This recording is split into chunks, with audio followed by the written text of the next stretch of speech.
Hi everyone, welcome back to Alexis University. Today we're going to be talking about getting your first job slash getting your first paycheck. So I know for me, I didn't get my first job till I was actually in college, and I was super excited because I had been wanting to work.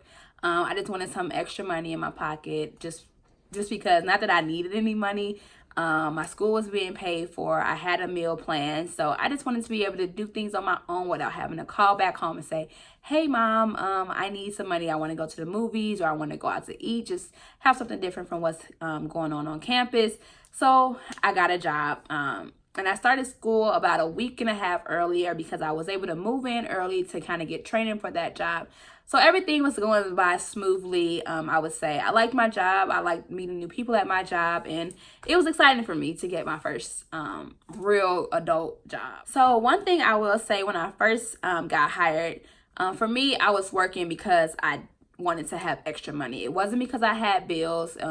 It wasn't because I needed to pay off some debt or something like that. It was simply just because I wanted to have fun. So for me, working wasn't a priority. For some of my friends, they did have bills, so working was one of the priorities that they had during school. And I think for me, that was one reason why I didn't often pick up extra hours. I didn't often want to stay late at work because I was working for fun, like I said. So one thing I regret is not saving money when I was in college, because now I feel like I'm behind in my saving, and I'm still pretty young, but I feel like I could be so much further ahead if I would have started saving when I was in college. So one thing, even if you save $25 every 2 weeks for 4 years, like, if you do the math, that'll kind of add up, and you'll be able to have a good little savings before you start your real job. $25 is not a lot if you think about it. Every 2 weeks, that's only $50 a month. You probably have something that you can go without that you can use to save, and you'll be better off in the long run. So like, if you come into an emergency where you have, let's say you have a car and your tire gets flat, but you've spent all your money shopping. Now you have to wait another 2 weeks to even get that tire fixed. So those are just some of the things that you just need to think about. Like, why am I saving my money? You need to save for a rainy day. You just never know what will happen. So that's something that you just need to think about. And also, you'll feel good because you'll never be able to say like, "Hey, I don't have any money," because essentially you have money, you're just saving it up. So don't ever feel like you need to spend all your money. Make sure you're save.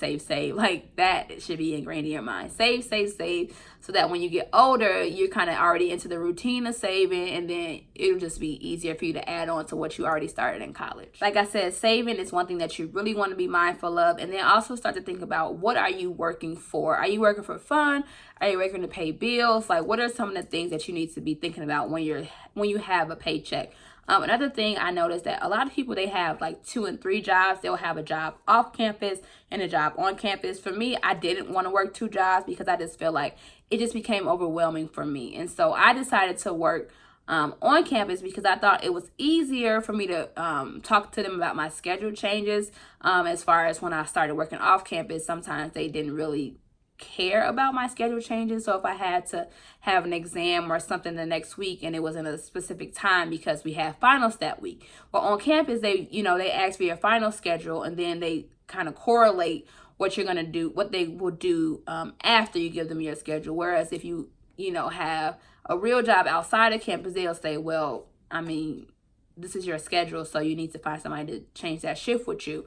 That could become worrisome a little bit. So just make sure you think about those things when you're trying to get a job. And again, like I said, save. If you have any questions about what other ways you can save your money, besides just putting aside that $25 every 2 weeks, please feel free to email me at info@alexisuniversity.com, and I will make sure to respond to those. Thanks so much for watching, and I will see you all soon.